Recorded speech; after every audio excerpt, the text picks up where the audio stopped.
I'm Paulo Shakarian, CEO and co-founder of Sirecon. Now, our solution is used by large enterprises to prioritize their software vulnerabilities based on threat. And as a result, we've learned quite a bit in working with these companies. So today, we're going to talk about digital transformation for vulnerability management. So let's go. So first, we see a lot of what we would call a tier 1 program. And this is characterized by the use of normally a single vulnerability scanner with a lot of focus on the IT assets. And of course, this is really the typical starting point. You see things like Qualys or Outpost 24 being used. And then the results of that are analyzed for purposes of prioritization. And this is either done in the vulnerability scanning software itself, or it's done through some sort of manual means like the use of a spreadsheet. And we see the primary metric in a tier 1 program for prioritizing the vulnerabilities is the NIST CVSS score, because at this phase, the focus is really on compliance. You hear a lot of discussion on high and critical vulnerabilities, and that's kind of where a tier 1 program has their focus. Then they take the prioritized list and it's sent to patch management on the IT side. And in a tier 1 program, this is normally just done by email. Now there's a little bit of disjointness between the prioritization from security and what patch management guys are actually going to patch. On the IT side, of course, they have their own sets of priorities. And sometimes there's even a little bit of friction between the two. The other thing about this type of program is it's very lacking in automation. So as they work more on their scanners and add more, they find that these manual processes just can't keep up. And you see the evolution into a tier 2 program. Because now this is where they're employing multiple scanners. So not just your typical IT scanner, but also something maybe like security scorecard for the external assets, maybe something like Onapsys for databases and so forth. And as a result, we now see the enterprise embracing the database, or even there's a few products out there that do data management for vulnerability management.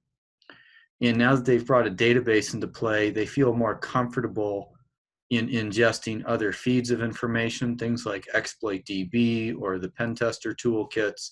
So now prioritization can be done by keeping in mind things that there's potential exploits for. Now this is, again, communicated to the IT team, but also we start to see some crosstalk with DevSecOps, which is a good thing because understanding the vulnerabilities in the underlying platform can inform development in a very direct way. But again, here we're still seeing a little bit of friction between security and IT. Not a lot of evidence for the prioritization is being provided to the IT team. There also is still a little bit of lack of automation. They may use tickets to report the information to the IT guys, but maybe the production of those tickets isn't automated.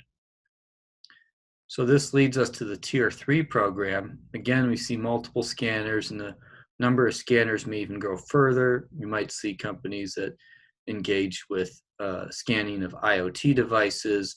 Other stuff such as asset inventory is now becoming more prevalent in the tier 3. And also in the tier 3, this is where you really start to see the involvement of threat intelligence and a big shift toward having intelligence-driven decisions around vulnerability and patch management. And normally what you see here is the vuln management team is requesting from threat intel information on certain CVEs to get additional data. And now that data is then used as evidence that's sent to patch management. So now for some of the most highly prioritized vulns, the patch management guys have a better picture as, oh, this is why I need a patch because there's this associated piece of intelligence. And they didn't really have that before in the other tiers. However, the The thing that sometimes falls short with this intelligence-focused approach is by relying on threat intelligence, which is an organization that falls outside of all management. They have competing priorities, and also by the fact that there's so many new vulnerabilities each month. I mean, there's about 1,000 unique new disclosures every month these days. The threat intelligence process that's focused on manual analysis can't scale that many vulnerabilities, and so things will fall through the cracks. A little bit of an alternative approach to the tier 3 is to see intelligence-driven risk management. And here, the group that is looking at the intelligence is now supporting the entire process as the vulnerabilities are examined, prioritized, and then patched. In some ways, this is a little bit like a audit function, because now you have the guys with the intelligence sort of holding the rest of the parties accountable for acting on the most recent intelligence. This is just an alternate approach. In many organizations where there's a big focus on risk management, we see this kind of idea.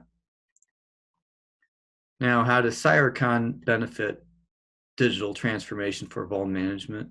Well, the basic thing that our system provides is the relative likelihood that a vulnerability will be used by hackers. So in this example, we see the vulnerability was predicted as being 6 times as likely compared to average that the vulnerability would be exploited based on the threat intelligence and machine learning assessment. And another great example here is the Apache Struts vulns used in the Equifax breach. You see here the system automatically collects information right after hackers started talking about reverse engineering the patch, and the assessment changed over time based on how those discussions shifted from how do you reverse engineer the patch to here's some proof of concept code, and all this is well in advance. But the nice thing here is you got a single number that gives you that assessment. Now, for a tier 1 program, this is useful because you can take that vuln scan and you could drag and drop it into our user interface, click a button, and have the prioritization all right there. So even if you're a very manual process, you can get a lot of value out of Scorecard. And then as you evolve into a tier 2, we have a very nice API that enables integrations with things like database platforms. And then finally, going into the tier 3, this is where the value around our intelligence really starts to shine, because now you're doing intelligence analysis on all your vulns as opposed to, whatever the threat intel guys have time to do. So anyway, I hope you enjoyed this short video. Please check us out at scorecard.ai and enjoy your day.